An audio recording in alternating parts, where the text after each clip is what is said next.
Dear students, today we are going to learn the last class of 3-1 words and phrases. You know that you have only 10 words and phrases for your SSC or ALIM exam. Today we will learn the next 10, 9 and 10. But those who are going to take part in the 2026, you have to learn some extra rules like প্রিয় শিক্ষার্থীরা আজকে আমরা ওয়ার্ডস and ফ্রেজের উপর 9 এবং 10 সর্বশেষ দুটি class আমরা শিখব।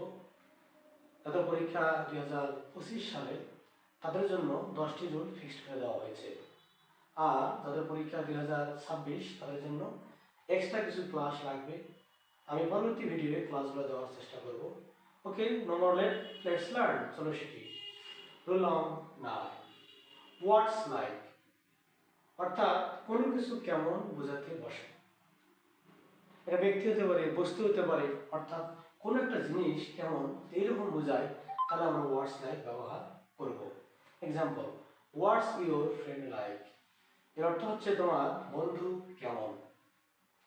এরকম যদি কোনো বাক্য থাকে, কোনো কিছু কেমন এরকম বোঝালে আমরা হোয়াটস লাইক ব্যবহার করব।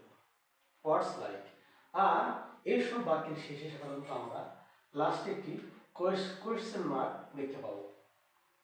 Rule number 10, what does look like, কোনো কিছু দেখতে কেমন বোঝায়।